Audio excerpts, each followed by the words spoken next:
Doctor, a common myths about veneers. Veneers are only for celebrities. ഇത് വളരെ തെറ്റായ ഒരു ധാരണയാണ്. ആർക്കാണ് നന്നായി ഒന്ന് ചിരിക്കാൻ ആഗ്രഹമില്ലാത്തത്?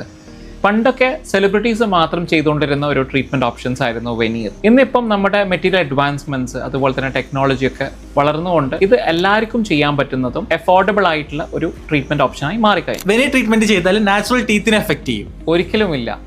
വെനീറിൻ്റെ ഏറ്റവും വലിയ പ്രത്യേകത എന്ന് പറയുന്നത് പല്ലിൻ്റെ ഏറ്റവും പുറമെയുള്ള ഇനാമലിനെ മിനിമലി മോഡിഫൈ ചെയ്യുന്ന ട്രീറ്റ്മെൻ്റ് ആണ്.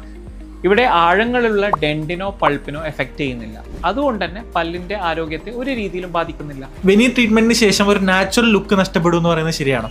ഒരിക്കലുമില്ല.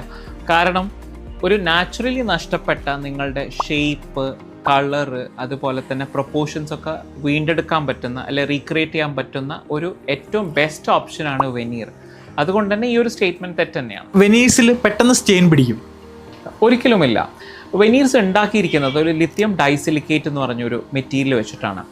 ഈ സാധനത്തിന് നമുക്ക് ഡേ 1 എങ്ങനെയാണോ ഉണ്ടായിരുന്നത് അതുപോലെ നമുക്ക് ഈവൻ ആഫ്റ്റർ ഇയേഴ്സ് നിങ്ങൾക്ക് അത് മെയിൻറ്റെയിൻ ചെയ്ത് കാണാൻ പറ്റും. That is one of the speciality of veneer. വളരെ പെയിൻഫുൾ ആയിട്ടുള്ള ഒരു പ്രൊസീജിയറാണ് വെനീർ ട്രീറ്റ്മെന്റ് എന്ന് പറയുന്നത് ശരിയാണോ? ശരിയല്ല. കാരണം ഞാനിവിടെ ചെയ്യുന്ന അധിക പേഷ്യൻസിലും വളരെ കംഫർട്ടബിളായി ചെയ്യാൻ പറ്റുന്ന ഒരു ട്രീറ്റ്മെൻറ്റ് ഓപ്ഷൻ തന്നെയാണ് വെനീർ. ഈവൻ നല്ല പെയിൻ സെൻസിറ്റീവ് ആയിട്ടുള്ള പേഷ്യൻസിനും പോലും വളരെ ഈസിയായി നമുക്ക് ഈ ട്രീറ്റ്മെൻറ്റ് ചെയ്യാൻ പറ്റും.